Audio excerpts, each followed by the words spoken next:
Hi friends, എല്ലാവർക്കും പുതിയൊരു വീഡിയോയിലേക്ക് സ്വാഗതം. ഇന്നത്തെ വീഡിയോയിൽ നമ്മൾ ചർച്ച ചെയ്യുന്നത്, നമ്മൾ സാധാരണ വീഡിയോ അപ്ലോഡ് ചെയ്യുമ്പോൾ നിങ്ങൾ ശ്രദ്ധിച്ചിട്ടുണ്ടാകും കാറ്റഗറി എന്ന് പറഞ്ഞിട്ടുള്ളൊരു ഓപ്ഷൻ.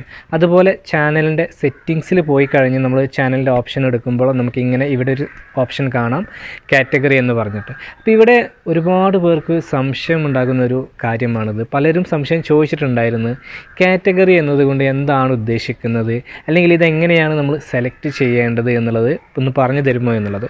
അതുകൊണ്ട് തന്നെ ഇന്നത്തെ വീഡിയോയിൽ നമ്മൾ പറയാൻ പോകുന്നത്, ഈ ഒരു ചാനലിൽ നമ്മൾ വീഡിയോ സെലക്ട് ചെയ്യുമ്പോൾ അല്ലെങ്കിൽ വീഡിയോ അപ്ലോഡ് ചെയ്യുമ്പോൾ നമ്മൾ ഏത് രീതിയിലാണ് കാറ്റഗറി സെലക്ട് ചെയ്യേണ്ടത്, അല്ലെങ്കിൽ ഏതെല്ലാം കാറ്റഗറിയാണ് നമ്മുടെ ചാനലുമായിട്ട് റിലേറ്റഡ് ആയിട്ട് നിൽക്കുന്നത് എന്നുള്ളതാണ് ഇന്നത്തെ വീഡിയോയിൽ നമ്മൾ പറയുന്നത്. ആദ്യമായി നമുക്ക് വീഡിയോ കാറ്റഗറി എന്നതുകൊണ്ട് എന്താണ് ഉദ്ദേശിക്കുന്നത് എന്ന് നോക്കാം. നമുക്കറിയാം, നമ്മളൊരു ചാനൽ ക്രിയേറ്റ് ചെയ്യുമ്പോൾ അല്ലെങ്കിൽ ഒരു വീഡിയോ നമ്മൾ പബ്ലിഷ് ചെയ്യുമ്പോൾ ആ ഒരു വീഡിയോക്ക് പ്രത്യേകമായിട്ടുള്ളൊരു സ്വഭാവം ഉണ്ടായിരിക്കും. ഏതെങ്കിലും ഒരു പ്രത്യേക രീതിയിലുള്ളൊരു സബ്ജക്റ്റ് ആയിരിക്കും നമ്മൾ പറയുന്നുണ്ടാവുക. അപ്പോൾ നമ്മൾ ഏത് വിഷയവുമായി ബന്ധപ്പെട്ടിട്ടുള്ള കണ്ടൻ്റ് ആണോ നമ്മൾ ചെയ്യുന്നത്, ആ ഒരു കാറ്റഗറി ഈ ഒരു സെക്ഷനിൽ നിന്ന് തിരഞ്ഞെടുക്കുക എന്നുള്ളതാണ് യൂട്യൂബ് ഇതുകൊണ്ട് ഉദ്ദേശിക്കുന്നത്. കേൾക്കുമ്പോൾ വളരെ സിമ്പിളായിട്ടുള്ള ഓപ്ഷനായിട്ട് തോന്നും, പക്ഷെ നമ്മൾ ഓരോ ഓപ്ഷൻ എടുത്ത് നോക്കുമ്പോൾ ഭയങ്കരമായിട്ട് കൺഫ്യൂഷൻ വരാൻ ചാൻസ് ഉണ്ട് ചില പ്രത്യേക സബ്ജക്റ്റുകളിൽ. അപ്പോൾ നമുക്ക് കാറ്റഗറി എന്നുള്ളൊരു ഓപ്ഷൻ കൊണ്ട് എന്താണ് ഉദ്ദേശിക്കുന്നത് എന്ന് മനസ്സിലായി. ഇനി നമ്മുടെ വീഡിയോസ് നമുക്ക് കാറ്റഗറി ചെയ്ത് കഴിഞ്ഞാൽ എന്താണ് ഗുണം, നമുക്ക് കിട്ടുന്ന ബെനിഫിറ്റ് എന്താണെന്ന് നോക്കാം.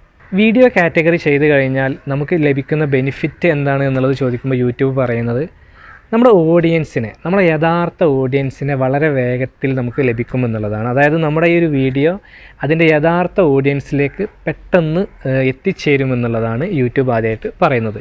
ഫോർ എക്സാമ്പിളായിട്ട് നമ്മൾ കാറ്റഗറി ചെയ്തിട്ടുള്ളത് ഒരു മ്യൂസിക് എന്നുള്ളൊരു ഓപ്ഷനാണ്. നമ്മൾ മ്യൂസിക് ചാനൽ ചെയ്യുന്ന ഒരാളാണ്.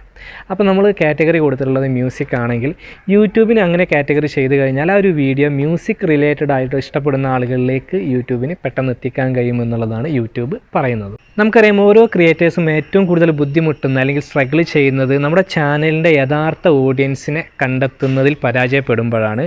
നമ്മളെ വീഡിയോ ഏത് ടൈപ്പാണ് അല്ലെങ്കിൽ ഏത് കാറ്റഗറിയാണോ ആ ഒരു ടൈപ്പിലുള്ള ഓഡിയൻസിനെയാണ് നമുക്ക് വേണ്ടത്. അങ്ങനെ ചെയ്യുമ്പോഴാണ് നമ്മളെ വീഡിയോക്ക് പെട്ടെന്ന് വ്യൂസും കാര്യങ്ങളും ഉണ്ടാവുക.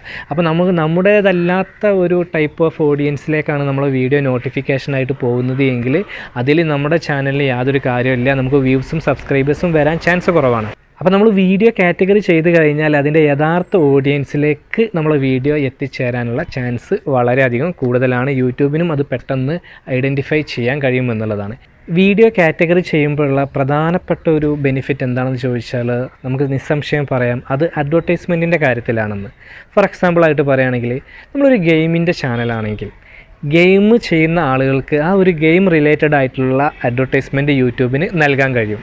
മാത്രമല്ല, നിങ്ങളുടെ ചാനൽ ഒരു ഓട്ടോമൊബൈലുമായിട്ട് റിലേറ്റഡ് ആയിട്ടുള്ള ഒരു ചാനലാണ് എങ്കിൽ അഡ്വർടൈസ്മെൻറ്റ് കൊടുക്കുന്ന ആളുകൾ ഇത് ഈ ഒരു കാറിൻ്റെ ഒരു അഡ്വർടൈസ്മെൻ്റ് ആണ് അല്ലെങ്കിൽ അതിൻ്റെ ഒരു ആക്സസറീസിൻ്റെതാണെങ്കിൽ അതുമായിട്ട് റിലേറ്റഡ് ആയിട്ടുള്ള കാറ്റഗറി ചെയ്ത ആളുകൾക്ക് മാത്രം കാണിച്ചാൽ മതി എന്നാണ് പറഞ്ഞതെങ്കിൽ, തീർച്ചയായിട്ടും നിങ്ങളുടെ ചാനൽ ഒരു ഓട്ടോമൊബൈലുമായിട്ടുള്ള റിലേറ്റഡ് ആയിട്ടുള്ള ചാനലാണെങ്കിൽ ആ ഒരു ആഡ്സ് നിങ്ങളുടെ ചാനൽ മാത്രമാണ് വരിക. അതുപോലെ തന്നെ നിങ്ങൾക്ക് തന്നെ ശ്രദ്ധിച്ചാൽ മനസ്സിലാവും, ചില സ്പോർട്സ് കണ്ടൻറ്റ് റിലേറ്റഡ് ആയിട്ടുള്ള ചെയ്യുന്ന ചാനലുകളിൽ അധികം വരുന്നത് ഒരു പക്ഷേ സ്പോർട്സ് റിലേറ്റഡ് ആയിട്ടുള്ള അഡ്വർടൈസ്മെൻറ്റും വരുന്നുണ്ട്. അങ്ങനെ പ്രത്യേക ഓഡിയൻസിനെ ടാർഗറ്റ് ചെയ്തിട്ടുള്ള അഡ്വർടൈസ്മെൻ്റ് ഒക്കെ ഇങ്ങനെ നമ്മൾ വീഡിയോ കാറ്റഗറി ചെയ്ത് കഴിഞ്ഞാൽ നമുക്ക് ലഭിക്കാൻ വളരെയധികം ചാൻസ് കൂടുതലാണ്. അപ്പോൾ നമ്മളെ റവന്യൂ കൂടാനുള്ള ഒരു ചാൻസും വീഡിയോ കാറ്റഗറി ചെയ്യുമ്പോൾ ലഭിക്കുന്നുണ്ട്. അപ്പോൾ വളരെ സിമ്പിളായിട്ട് പറയുകയാണെങ്കിൽ, നമ്മൾ ചെയ്യുന്ന കണ്ടൻറ്റ്, നമ്മൾ അപ്ലോഡ് ചെയ്യുന്ന കണ്ടൻറ്റ് ഏത് സബ്ജക്റ്റുമായിട്ട് ഏത് മേഖലയുമായിട്ട് ബന്ധപ്പെട്ടിട്ടുള്ളതാണ് എന്ന് യൂട്യൂബിനെ നമ്മൾ അറിയിക്കുന്ന ഒരു സെക്ഷനാണ് ഈ കാറ്റഗറി എന്നതുകൊണ്ട് ഉദ്ദേശിക്കുന്നത്. അപ്പോൾ നമ്മൾ നേരത്തെ പറഞ്ഞ പോലെ യഥാർത്ഥ ഓഡിയൻസിലേക്ക് നമ്മളെ വീഡിയോ എത്തിച്ചേരുന്നതിന് ഇതൊരു കാരണമാണ്. മാത്രമല്ല, അഡ്വർടൈസ്മെൻറ്റ് വരുന്ന രീതിയിലും, കാരണം ഒരു പ്രത്യേക ടാർഗറ്റ് ചെയ്ത ഓഡിയൻസിനെ ലക്ഷ്യം വെച്ചുകൊണ്ടുള്ള അഡ്വർടൈസ്മെൻറ്റിനൊക്കെ ഇത് വളരെ ഉപകാരമാണ്. ഇനി ഞാൻ നേരത്തെ പറഞ്ഞ പോലെ നമുക്ക് കാറ്റഗറി ചെയ്യുക എന്നുള്ളത് വളരെ സിമ്പിളായിട്ടുള്ളൊരു ഓപ്ഷൻ ആണെങ്കിലും നമ്മൾ വീഡിയോ ഏത് കാറ്റഗറിയിലാണ് പെടുക എന്നുള്ളത് ചിലർക്ക് ഭയങ്കര കൺഫ്യൂഷനായിട്ട് വരാറുണ്ട്. അത് ചില പ്രത്യേക സബ്ജക്റ്റ് ചെയ്യുന്നവർക്ക് മാത്രമാണ് ആ ഒരു കൺഫ്യൂഷൻ. പല കാറ്റഗറിയും ഡയറക്റ്റായിട്ട് നമുക്ക് വായിച്ച് നോക്കിക്കഴിഞ്ഞാൽ തന്നെ മനസ്സിലാവുന്നതാണ്. അപ്പോൾ നമുക്ക് ആ ഒരു കാറ്റഗറി വളരെ വേഗത്തിലൊന്ന് ചെക്ക് ചെയ്ത് നോക്കാം. അപ്പോൾ നമുക്ക് ആദ്യത്തെ കാറ്റഗറി ചെക്ക് ചെയ്യാം. ഫിലിം ആൻഡ് ആനിമേഷൻ എന്നുള്ളതാണ്. ഈ ഒരു പേര് കേൾക്കുമ്പോൾ തന്നെ നമുക്ക് മനസ്സിലാകും ഈ കാറ്റഗറിയിൽ ഏത് തരം വീഡിയോസാണ് വരിക എന്നുള്ളത്. ഫുൾ മൂവീസ്, മൂവി ട്രെയിലറുകൾ, അതുപോലെ ബിഹൈൻഡ് ദി സീൻ മൂവിയുടെ ഒക്കെ അങ്ങനത്തെ വീഡിയോസാണ് ഈ ഒരു കാറ്റഗറിയിൽ നമ്മൾ ഉൾപ്പെടുത്തേണ്ടത്. മാത്രമല്ല ഇതിൽ animated videos, animation, 2D animation, 3D animation ഇങ്ങനെയുള്ള വീഡിയോസൊക്കെ ഈ ഒരു കാറ്റഗറിയിൽ നമുക്ക് ഉൾപ്പെടുത്താം. ഫിലിം ആൻഡ് ആനിമേഷൻ എന്നുള്ള ആ ഒരു കാറ്റഗറിയിൽ അധികം വീഡിയോസ് ചെയ്യുന്നത് ബിഗ് ബ്രാൻഡുകളാണ്, അതുപോലെ വലിയ പ്രൊഡക്ഷൻ കമ്പനികളെയൊക്കെയാണ് ഈ ഒരു കാറ്റഗറിയിൽ ഉൾപ്പെടുത്തുന്നത്. രണ്ടാമത്തെ കാറ്റഗറിയാണ് ഓട്ടോസ് ആൻഡ് വെഹിക്കിൾസ് എന്നുള്ളത്. ഈ ഒരു കാറ്റഗറിയുടെ നെയിം കേൾക്കുമ്പോൾ തന്നെ നമുക്ക് മനസ്സിലാവുന്നുണ്ട് ഏത് റിലേറ്റഡ് വീഡിയോസാണ് ഈ ഒരു കാറ്റഗറിയിൽ വരുന്നത് എന്നുള്ളത്. കാറ്, ബൈക്ക്, അതുപോലെ ഓട്ടോമൊബൈൽസുമായിട്ട് റിലേറ്റഡ് ആയിട്ടുള്ള എല്ലാ വീഡിയോസും നമുക്ക് ഈ ഒരു കാറ്റഗറിയിൽ ഉൾപ്പെടുത്താവുന്നതാണ്. എല്ലാ തരം വെഹിക്കിൾസിൻ്റെ റിവ്യൂസ്, ടിപ്സുകൾ, അതുപോലെ അതിൻ്റെ ന്യൂ ലോഞ്ചുകൾ, ഈ ടൈപ്പിലുള്ള എല്ലാ വീഡിയോസും നമുക്ക് ഈ ഒരു കാറ്റഗറിയിൽ ഉൾപ്പെടുത്തി ചെയ്യാവുന്നതാണ്. യൂട്യൂബിൽ ഏറ്റവും കൂടുതൽ റവന്യൂ കിട്ടുന്ന ഒരു കാറ്റഗറി ഏതാണെന്ന് ചോദിച്ചാൽ അതിൽ ഏറ്റവും മുൻപന്തിയിൽ നിൽക്കുന്നതാണ് ഓട്ടോസ് ആൻഡ് വെഹിക്കിൾസ് എന്നുള്ള കാറ്റഗറി. അടുത്ത കാറ്റഗറി ആയിട്ട് നമുക്ക് കാണാൻ കഴിയുന്നത് മ്യൂസിക്കാണ്. ഈ ഒരു കാറ്റഗറിയിൽ ഏത് ടൈപ്പ് വീഡിയോസാണ് വരുന്നത് എന്ന് നമുക്ക് പറയേണ്ട ആവശ്യമില്ല. കാരണം ആ ഒരു നെയിം കേൾക്കുമ്പോൾ തന്നെ നമുക്ക് മനസ്സിലാകും മ്യൂസിക് റിലേറ്റഡ് ആയിട്ടുള്ള വീഡിയോസാണ് ഈ ഒരു കാറ്റഗറിയിൽ വരുന്നത്. എല്ലാ ടൈപ്പ് മ്യൂസിക് ഇൻസ്ട്രുമെൻറ്റിനെ കുറിച്ചിട്ടാണെങ്കിലും അല്ലെങ്കിൽ മ്യൂസിക് പഠിപ്പിക്കുന്ന വീഡിയോസ് ആണെങ്കിലൊക്കെ നമുക്ക് ഈ ഒരു കാറ്റഗറിയിൽ ഉൾപ്പെടുത്താൻ കഴിയുന്നതാണ്. അതുപോലെ പല മൂവി സോങ്സുകളൊക്കെ ഈ ഒരു കാറ്റഗറിയിൽ ഉൾപ്പെടുത്തിയിട്ട് ചെയ്യാറുണ്ട്. അപ്പോൾ നമുക്ക് ആ ഒരു പേര് കേൾക്കുമ്പോൾ ഭയങ്കരമായിട്ട് കൺഫ്യൂഷൻ ഇല്ലാത്തൊരു കാറ്റഗറി ഏതാണെന്ന് ചോദിച്ചാൽ മ്യൂസിക് ആണെന്ന് പറയാം. യൂട്യൂബിലെ അടുത്ത കാറ്റഗറിയാണ് പെറ്റ്സ് ആൻഡ് ആനിമൽസ്. ഈ ഒരു കാറ്റഗറി കേൾക്കുമ്പോഴും നമുക്ക് അങ്ങനെ കൺഫ്യൂഷൻ വരാൻ സാധ്യതയില്ല.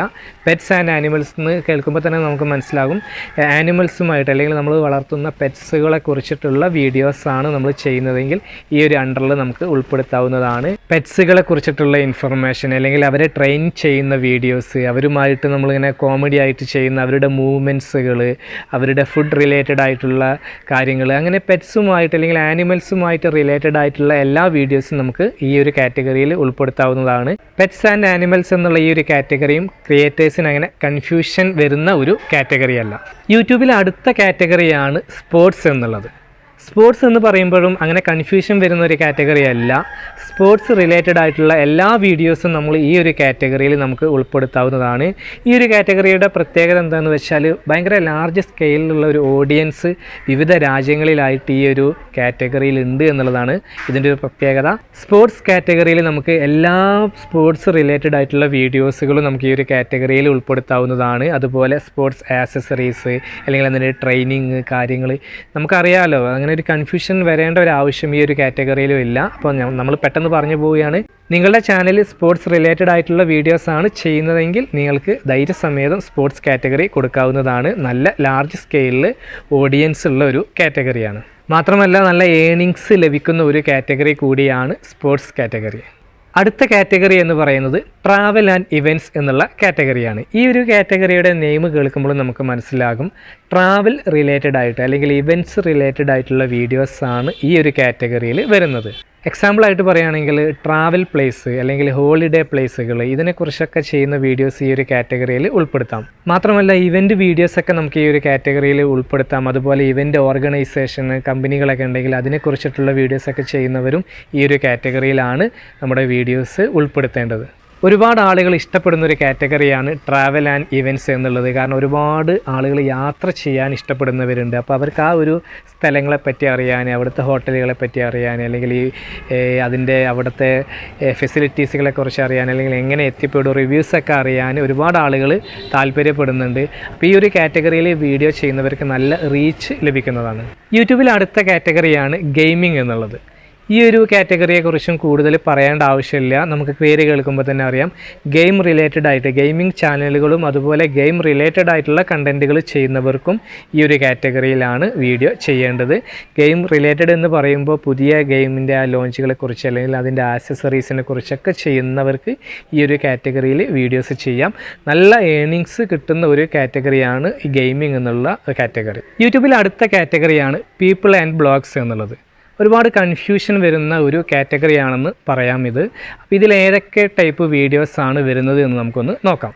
സാധാരണ വ്ളോഗിംഗ് വീഡിയോസ് ചെയ്യുന്നവർക്ക് പീപ്പിൾസ് ആൻഡ് ബ്ലോഗ്സ് എന്നുള്ള കാറ്റഗറിയിൽ വീഡിയോസ് ചെയ്യാം. അതുപോലെ ലൈഫ് സ്റ്റൈൽ റിലേറ്റഡ് വീഡിയോസ് ചെയ്യുന്നവർക്ക് ഈ പീപ്പിൾസ് ആൻഡ് ബ്ലോഗ്സ് എന്നുള്ള കാറ്റഗറിയിൽ പെടുത്താം. അതുപോലെ സെലിബ്രിറ്റി ടോക്സ്, അതുപോലെ നമ്മൾ പൊതുസമൂഹത്തെക്കുറിച്ച് അല്ലെങ്കിൽ പീപ്പിൾസിനെ കുറിച്ച് നമ്മളെ ജനങ്ങളെക്കുറിച്ച് നമ്മുടെ കാഴ്ചപ്പാട് ചെയ്യുന്ന വീഡിയോസുകൾ ഉണ്ടാകും. അതുപോലെ നമ്മൾ പേഴ്സണൽ ബ്ലോഗൊക്കെ ചെയ്യുന്നവർക്ക് ഈ ഒരു കാറ്റഗറിയിൽ ഉൾപ്പെടുത്താവുന്നതാണ്. സൈറ്റ്സ് ഇൻഫർമേഷൻ, അതുപോലെ വെബ്സൈറ്റ് പ്രൊമോഷനൊക്കെ ഈ ഒരു പീപ്പിൾസ് ആൻഡ് ബ്ലോഗ് എന്നുള്ള കാറ്റഗറിയിൽ ഉൾപ്പെടുത്താം. റിവ്യൂസ്, അതുപോലെ ഈ നമ്മളെ ബ്ലോഗുമായിട്ട് വെബ്സൈറ്റുമായിട്ട് റിലേറ്റഡ് ആയിട്ടുള്ള കാര്യങ്ങൾ ഇതിൽ ഉൾപ്പെടുത്താം. അതുപോലെ ജനങ്ങളുമായിട്ട് റിലേറ്റഡ് ആയിട്ടുള്ള കാര്യങ്ങൾ ചെയ്യുന്നവർക്ക് ഈ ഒരു സെക്ഷനിൽ അല്ലെങ്കിൽ വീഡിയോ പീപ്പിൾ കാറ്റഗറി എന്നുള്ള ആ ഒരു കാറ്റഗറിയിൽ വീഡിയോസ് ചെയ്യാം. അതായത് നിങ്ങളുടെ ചാനലിനെ കുറിച്ച് നിങ്ങളുടെ കാറ്റഗറിയിൽ നിങ്ങൾക്കൊരു കൺഫ്യൂഷൻ ഉണ്ട്, പക്ഷേ നിങ്ങൾ ഈ പീപ്പിൾസ് ആൻഡ് ബ്ലോഗ്സ് എന്നുള്ളൊരു കാറ്റഗറിയിലാണ് ഉൾപ്പെടുത്തിയിട്ടുള്ളതെങ്കിൽ നിങ്ങൾക്ക് അങ്ങനെ നിരാശപ്പെടേണ്ട ആവശ്യമില്ല. നല്ല ഓഡിയൻസ് പൊട്ടൻഷ്യലുള്ള ഒരു കാറ്റഗറിയാണ് പീപ്പിൾസ് ആൻഡ് ബ്ലോഗ്സ് എന്നുള്ളത്. മാത്രമല്ല യൂട്യൂബിലെ ഏറ്റവും പോപ്പുലറായ കാറ്റഗറി ഏതാണെന്ന് ചോദിച്ചാൽ നമുക്ക് പീപ്പിൾസ് ആൻഡ് ബ്ലോഗ്സ് എന്നുള്ള കാറ്റഗറി പറയാം. ഒരുപാട് ക്രിയേറ്റേഴ്സ് ഈ ഒരു കാറ്റഗറിയിൽ നിന്നുകൊണ്ടാണ് വീഡിയോസ് ചെയ്യുന്നത്. യൂട്യൂബിൽ അടുത്ത കാറ്റഗറിയാണ് കോമഡി. ഇതും ഞാൻ നേരത്തെ പറഞ്ഞ പോലെ നമുക്ക് ആ ഒരു പേര് കേൾക്കുമ്പോൾ തന്നെ ഏത് ടൈപ്പ് കണ്ടൻറ്റാണ് ഈ ഒരു കാറ്റഗറിയിൽ വരിക എന്നുള്ളത് നമുക്ക് മനസ്സിലാക്കാൻ കഴിയും. കോമഡി നമ്മളെ പൊതുജനങ്ങളെ അല്ലെങ്കിൽ നമ്മളെ വ്യൂവേഴ്സിനെ ചിരിപ്പിക്കാൻ വേണ്ടി ചെയ്യുന്ന ഏത് കണ്ടൻറ്റും നമുക്ക് ഈ ഒരു കാറ്റഗറിയിൽ ഉൾപ്പെടുത്താവുന്നതാണ്. ധാരാളം ഓഡിയൻസ് കാണുന്ന ഒരു കാറ്റഗറിയാണ് എന്ന് പറയാം. കാരണം ചിരിക്കാൻ ഇഷ്ടപ്പെടുന്നവരാണ് എല്ലാവരും. നിങ്ങൾ ചെയ്യുന്ന വീഡിയോ എന്തുമാകട്ടെ, ആക്ഷൻസ് ആയാലും അല്ലെങ്കിൽ ഷോർട്ട് മൂവി ആയാലും അല്ലെങ്കിൽ സ്പീച്ച് ആയാലും പെർഫോമൻസ് ആയാലും, അത് വ്യൂവേഴ്സിനെ ചിരിപ്പിക്കാനാണ് നിങ്ങൾ ഉദ്ദേശിക്കുന്നതെങ്കിൽ, അങ്ങനെയുള്ള വീഡിയോസാണ് നിങ്ങൾ ചെയ്യുന്നതെങ്കിൽ ഈ ഒരു കാറ്റഗറിയിൽ നിങ്ങൾ ഉൾപ്പെടുത്തുക. നല്ല ഏണിങ്സ് കിട്ടുന്ന ഒരു കാറ്റഗറി തന്നെയാണ് കോമഡി എന്നുള്ളത്. യൂട്യൂബിൽ അടുത്ത കാറ്റഗറിയാണ് എൻ്റർടൈൻമെൻറ്റ്. അത് നിങ്ങൾക്ക് കേൾക്കുമ്പോൾ തന്നെ മനസ്സിലാകും. എൻ്റർടൈൻമെൻറ്റ് വീഡിയോസ് ചെയ്യുന്ന ആളുകൾ ഈ ഒരു കാറ്റഗറിയിലാണ് അവരുടെ വീഡിയോസ് ഉൾപ്പെടുത്തേണ്ടത്. അപ്പോൾ അങ്ങനെ കേൾക്കുമ്പോൾ ഒരുപാട് ആളുകൾക്ക് കൺഫ്യൂഷൻ ഉണ്ടാകും. നമ്മൾ ചെയ്യുന്ന വീഡിയോസ് അത് കോമഡി ചെയ്യുമ്പോഴാണെങ്കിൽ അല്ലെങ്കിൽ മൂവീസ് ചെയ്യുമ്പോഴാണെങ്കിലും ഏത് കാറ്റഗറിയിലാണ് നമ്മൾ ഉൾപ്പെടുത്തേണ്ടത് എന്നുള്ളൊരു കൺഫ്യൂഷൻ ഉണ്ടാകും. അപ്പോൾ ഇത് ഒന്ന് അങ്ങോട്ടും ഇങ്ങോട്ടും മാറിപ്പോയി എന്നതുകൊണ്ട് നിങ്ങൾ ടെൻഷൻ അടിക്കേണ്ട കാര്യമില്ല. സാധാരണ എൻ്റർടൈൻമെൻറ്റ് വീഡിയോസ് എന്നുള്ളതിൻ്റെ അണ്ടറിൽ വരുന്ന കുറച്ച് വീഡിയോസിൻ്റെ ഒരു ലിസ്റ്റ് ഞാനൊന്ന് വായിക്കാം. ഡാൻസ്, ഡ്രാമ, ഫണ്ണ്, മൂവീസ്, നേരത്തെ പറഞ്ഞ പോലെ ഇവിടെയും അവർ പറയുന്നുണ്ട് ഫിലിം ആൻഡ് ആനിമേഷൻ, അതുപോലെ മ്യൂസിക്, കോമഡി. ഇതിലേക്ക് നിങ്ങൾക്ക് കൺഫ്യൂഷൻ ഉണ്ടെങ്കിൽ നിങ്ങൾക്ക് ഈ ഒരു സെക്ഷൻ ഉപയോഗിക്കാം എന്നുള്ള അവർ പറയുന്നുണ്ട്. കാരണം ഏകദേശം ഒരേ ഒരു സ്വഭാവത്തിലുള്ള വീഡിയോസാണ് ഞാൻ നേരത്തെ പറഞ്ഞതൊക്കെ. അപ്പോൾ ഇവരിവിടെ കൃത്യമായിട്ട് പറയുന്നുണ്ട് ഈ ഒരു കാറ്റഗറിയിലും അത് ഉൾപ്പെടുത്താവുന്നതാണ് എന്നുള്ളത്. അങ്ങനെ നിങ്ങൾക്ക് കൺഫ്യൂഷൻ ഉണ്ടെങ്കിൽ എൻ്റർടൈൻമെൻറ്റ് എന്നുള്ള ഒരു സെക്ഷനിൽ ഉൾപ്പെടുത്താം.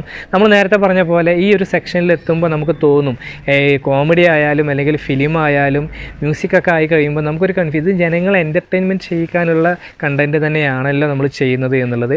അങ്ങനെ നിങ്ങൾക്ക് ഒരുപാട് കൺഫ്യൂഷൻ വരുന്നുണ്ട് എന്നുണ്ടെങ്കിൽ തീർച്ചയായിട്ടും ഒരു മേഖലയിൽ കൺഫ്യൂഷൻ വരാൻ ചാൻസ് ഉണ്ട്. അങ്ങനെയാണെങ്കിൽ നിങ്ങൾക്ക് എൻ്റർടൈൻമെൻറ്റ് എന്നുള്ള ഒരു കാറ്റഗറി ഉൾപ്പെടുത്താൻ കഴിയുന്നത് എന്നാണ് ഇവിടെ ഇവർ പറയുന്നത്. അടുത്ത കാറ്റഗറിയാണ് ന്യൂസ് ആൻഡ് പൊളിറ്റിക്സ് എന്നുള്ളത്. ഇതിന് പ്രത്യേകിച്ച് ഒരു വിവരണത്തിൻ്റെ ആവശ്യം ഉണ്ടാവില്ല, കാരണം അത് കേൾക്കുമ്പോൾ തന്നെ മനസ്സിലാകും. ന്യൂസ് റിലേറ്റഡ് ആയിട്ടുള്ള വീഡിയോസാണ് നിങ്ങൾ ചെയ്യുന്നതെങ്കിൽ തീർച്ചയായിട്ടും ഈ ഒരു സെക്ഷനിൽ നിങ്ങളുടെ വീഡിയോസ് ഉൾപ്പെടുത്തുക. അതുപോലെ പൊളിറ്റിക്സ്, നമുക്കറിയാം പൊളിറ്റിക്സും ന്യൂസ് രണ്ടും ഏകദേശം ഒരു റിലേറ്റഡ് ആണ്. അങ്ങനെയുള്ള വീഡിയോസ് അല്ലെങ്കിൽ അങ്ങനെയുള്ള ഇൻഫർമേഷൻ നൽകുന്നവർക്ക് ഈ ഒരു സെക്ഷനിൽ വീഡിയോസ് ഉൾപ്പെടുത്താവുന്നതാണ്. മാത്രമല്ല ഈ രീതിയിൽ വീഡിയോസ് ചെയ്യുന്നവർക്ക് ട്രെൻഡിങ് ആയിട്ടുള്ള സബ്ജക്റ്റുകളായിരിക്കും കൂടുതൽ ഈ ഒരു കാറ്റഗറിയിൽ വരുന്നത്. കാരണം കറൻറ്റ് ഇഷ്യൂസ് ആണല്ലോ എപ്പോഴും ന്യൂസായിട്ട് വരാറുള്ളത്. അപ്പോൾ ഈ ഒരു കാറ്റഗറിയിൽ അങ്ങനെയുള്ള കുറച്ച് കാര്യങ്ങളുണ്ട്. പക്ഷേ ശ്രദ്ധിക്കേണ്ടത് എന്താണെന്ന് വെച്ചാൽ അതെപ്പോഴും ചേഞ്ച് ആകും എന്നുള്ളതാണ്. ട്രെൻഡിങ് ആയിട്ടുള്ള ആ ഒരു കാര്യങ്ങൾ അപ്പോൾ ആ ഒരു സമയത്തിനനുസരിച്ച് അതിൻ്റെ ആ ഒരു റീച്ച് കൂടാനും കുറയാനും കാരണമാകും. യൂട്യൂബിലെ അടുത്ത കാറ്റഗറിയാണ് ഹൗ ടു ആൻഡ് സ്റ്റൈൽ എന്നുള്ളത്. 2 ടൈപ്പ് ഓഫ് കണ്ടൻറ്റുകളാണ് ഈ ഒരു അണ്ടറിൽ വരുന്നത്. ഹൗ ടു എന്ന് കേൾക്കുമ്പോൾ നിങ്ങൾക്ക് മനസ്സിലാകും നമ്മൾ ഗൈഡൻസ് നൽകുന്ന വീഡിയോസ് അല്ലെങ്കിൽ നമ്മൾ എന്തെങ്കിലും ടീച്ച് ചെയ്യുന്ന വീഡിയോസ്. ഹൗ ടു എന്ന് നമ്മൾ ടൈറ്റിൽ കൊടുത്ത് നമ്മൾ ചെയ്യുന്ന വീഡിയോസ് ഉണ്ടാകും. അപ്പോൾ അങ്ങനെയുള്ള വീഡിയോസ് നമുക്ക് ഈ ഒരു കാറ്റഗറിയിൽ ഉൾപ്പെടുത്താം. നമുക്ക് കുക്കിംഗ് വീഡിയോസൊക്കെ ഈ ഒരു കാറ്റഗറിയിൽ ഉൾപ്പെടുത്താൻ കഴിയുന്നതാണ്. How to make chicken biryani അല്ലെങ്കിൽ ഹൗ ടു മേക്ക് സാമ്പാർ.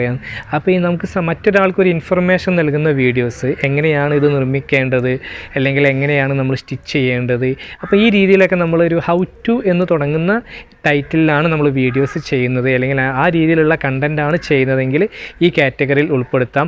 അതുപോലെ ഇതിനോട് സബ്ബായിട്ട് വരുന്ന ഒരു കാറ്റഗറിയാണ് സ്റ്റൈൽ എന്നുള്ളത്. സ്റ്റൈൽ എന്ന് കേൾക്കുമ്പോൾ നമുക്ക് മനസ്സിലാകും ഫാഷൻ റിലേറ്റഡ്, നമ്മുടെ ആ ഒരു ഫാഷൻ റിലേറ്റഡ് ആയിട്ടുള്ള ഒരു വീഡിയോസാണ് നിങ്ങൾ ചെയ്യുന്നതെങ്കിൽ ഈ ഒരു കാറ്റഗറിയിൽ നിങ്ങൾക്ക് ഉൾപ്പെടുത്താം. അപ്പോൾ 2 തരത്തിലുള്ള വീഡിയോസാണ് നമ്മൾ ഇതിൽ ഉൾപ്പെടുത്തേണ്ടത്. ഒന്ന് ഹൗ ടു എന്ന് തുടങ്ങുന്ന ടൈറ്റിലുള്ള വീഡിയോസ്, ടീച്ചിങ് വീഡിയോസ് അല്ലെങ്കിൽ മേക്കിംഗ് വീഡിയോസുകൾ, അതുപോലെ ഈ സ്റ്റൈൽ ഫാഷനുമായിട്ട് റിലേറ്റഡ് ആയിട്ടുള്ള വീഡിയോസുമാണ് ഇതിൽ നമ്മൾ ഉൾപ്പെടുത്തേണ്ടത്. യൂട്യൂബിൽ അടുത്ത കാറ്റഗറിയാണ് എഡ്യൂക്കേഷൻ എന്നുള്ളത്. ഇതും അങ്ങനെ ഒരു വിവരണം നൽകേണ്ട ഒരു കാറ്റഗറി ആണെന്ന് തോന്നുന്നില്ല. നമ്മുടെ ഒരു വീഡിയോസ് എഡ്യൂക്കേഷൻ റിലേറ്റഡ് ആയിട്ടുള്ള വീഡിയോസ്, ട്യൂട്ടോറിയൽസ് അല്ലെങ്കിൽ അക്കാദമിക് ക്ലാസ്സുകൾ, ഇതുപോലെയുള്ള വീഡിയോസൊക്കെ ആണെങ്കിൽ നമുക്ക് എഡ്യൂക്കേഷൻ എന്നുള്ള കാറ്റഗറിയിലാണ് ഉൾപ്പെടുത്തേണ്ടത്. യൂട്യൂബിൽ അടുത്ത കാറ്റഗറിയാണ് സയൻസ് ആൻഡ് ടെക്നോളജി എന്നുള്ളത്. ഈ ഒരു കാറ്റഗറിയെക്കുറിച്ച് പറയുമ്പോൾ ടെക് വീഡിയോസൊക്കെ ചെയ്യുന്നവർ ഈ ഒരു കാറ്റഗറിയാണ് ഉൾപ്പെടുത്തുന്നത്. മൊബൈൽ ഫോണിനെ കുറിച്ച്, കമ്പ്യൂട്ടറിനെ കുറിച്ച്, അതുപോലെ സയൻസുമായിട്ട് റിലേറ്റഡ് ആയിട്ടുള്ള വീഡിയോസ്, ശാസ്ത്ര സാങ്കേതികമായ അതിനോടൊക്കെ റിലേറ്റഡ് ആയിട്ടുള്ള വീഡിയോസൊക്കെ ചെയ്യുന്നവർക്ക് സയൻസ് ആൻഡ് ടെക്നോളജി എന്ന് കൊടുക്കാം. അപ്പോൾ ഞാൻ നേരത്തെ പറഞ്ഞ പോലെ ടെക് റിലേറ്റഡ് ആയിട്ടുള്ള വീഡിയോസ് കോമൺ ആയിട്ട് യൂസ് ചെയ്യുന്നത് ഈ ഒരു കാറ്റഗറിയാണ്. നല്ല അഡ്വർടൈസ്മെൻറ്റ് ലഭിക്കുന്ന, നല്ല ഏണിങ്സ്, നല്ല റീച്ച് കിട്ടുന്ന ഒരു കാറ്റഗറിയാണ് സയൻസ് ആൻഡ് ടെക്നോളജി എന്ന് പറയുന്നത്. പുതിയ മൊബൈൽ ഫോൺ ലോഞ്ചിങ്ങിനെ കുറിച്ച് റിവ്യൂസ് പറയുന്നവരെ, മൊബൈൽ ഫോണിൻ്റെ റിവ്യൂസ് പറയുന്നത് അല്ലെങ്കിൽ ടെക്നോളജിക്കൽ പരമായിട്ടുള്ള കണ്ടൻറ്റുകൾ ചെയ്യുന്നവരൊക്കെ ഈ ഒരു കാറ്റഗറിയാണ് ഉൾപ്പെടുത്തേണ്ടത്. യൂട്യൂബിൽ അവസാനത്തെ കാറ്റഗറി ആയിട്ട് നമുക്ക് കാണാം നോൺ പ്രോഫിറ്റ് ആൻഡ് ആക്ടിവിസം എന്നുള്ളത്. ഇങ്ങനെ ഈ ഒരു കാറ്റഗറിയിൽ ഉൾപ്പെടുത്തുന്ന വീഡിയോസ് എന്ന് പറയുന്നത് സാധാരണ, അതായത് എന്താ പറയുക, റവന്യൂ പ്രതീക്ഷിക്കാതെ, ഏണിങ്സ് പ്രതീക്ഷിക്കാതെ വീഡിയോ ചെയ്യുന്ന കണ്ടൻറ്റുകളുണ്ട്. അതായത് ചില പ്രത്യേക എന്താ പറയുക മതപരമായിട്ടുള്ള കാര്യങ്ങൾ വീഡിയോ ചെയ്യുന്നവരുണ്ടാകും. ഫോർ എക്സാമ്പിളായിട്ട് പറയുകയാണെങ്കിൽ റോമിനെ കുറിച്ച് അല്ലെങ്കിൽ മക്കയെക്കുറിച്ചൊക്കെ വീഡിയോ ചെയ്യുമ്പോൾ അതിൽ നിന്ന് അവർ ഏണിങ്സ് പ്രതീക്ഷിക്കുന്നുണ്ടാവില്ല. അവർക്ക് അവരുടെ ആ ഒരു ആശയങ്ങൾ എല്ലാവരിലേക്കും എത്തിക്കുക എന്നുള്ള ഒരു കാര്യമായിരിക്കും ഉണ്ടാവുക. അതുപോലെ ആക്ടിവിസ്റ്റുകൾ ചെയ്യുന്ന വീഡിയോസുകൾ, അപ്പോൾ ഈ അവരുടെ ആശയങ്ങൾ മാത്രം പ്രചരിപ്പിക്കാൻ വേണ്ടി ചെയ്യുന്ന വീഡിയോസ് ഇതുപോലെയുള്ള നോൺ പ്രോഫിറ്റ് എന്നുള്ള ഒരു സെക്ഷനിൽ ഉൾപ്പെടുത്താവുന്നതാണ്. അപ്പോൾ ഇത്രയും കാര്യങ്ങളാണ് വീഡിയോ കാറ്റഗറി എന്നതിൽ നമ്മൾ ഉൾപ്പെടുത്തി പറഞ്ഞത്. അപ്പോൾ ഏകദേശം ഒരു ധാരണ നിങ്ങൾക്ക് മനസ്സിലായി എന്ന് കരുതുന്നു. അപ്പോൾ തീർച്ചയായിട്ടും ഈ ഒരു വീഡിയോയെക്കുറിച്ചിട്ടുള്ള അഭിപ്രായങ്ങളും നിങ്ങളുടെ നിർദ്ദേശങ്ങളും നിങ്ങൾ താഴെ കമൻറ്റ് ബോക്സിൽ പറയണം. അതുപോലെ നിങ്ങൾ ആദ്യമായിട്ടാണ് ഈ ചാനൽ കാണുന്നതെങ്കിൽ ചാനൽ ഒന്ന് സബ്സ്ക്രൈബ് ചെയ്യുക, കൂടാതെ ബെൽ ബട്ടൺ കൂടി അമർത്തുക. നിങ്ങളുടെ കൂട്ടുകാരൊക്കെ യൂട്യൂബേഴ്സ് ആയിട്ടുണ്ടെങ്കിൽ അവർക്ക് കൂടി ഈ ചാനലൊന്ന് സജസ്റ്റ് ചെയ്യുക. അപ്പോൾ മറ്റൊരു യൂട്യൂബ് ടിപ്സുമായിട്ട് നമുക്ക് വീണ്ടും കാണാം. അതുവരെ ബൈ.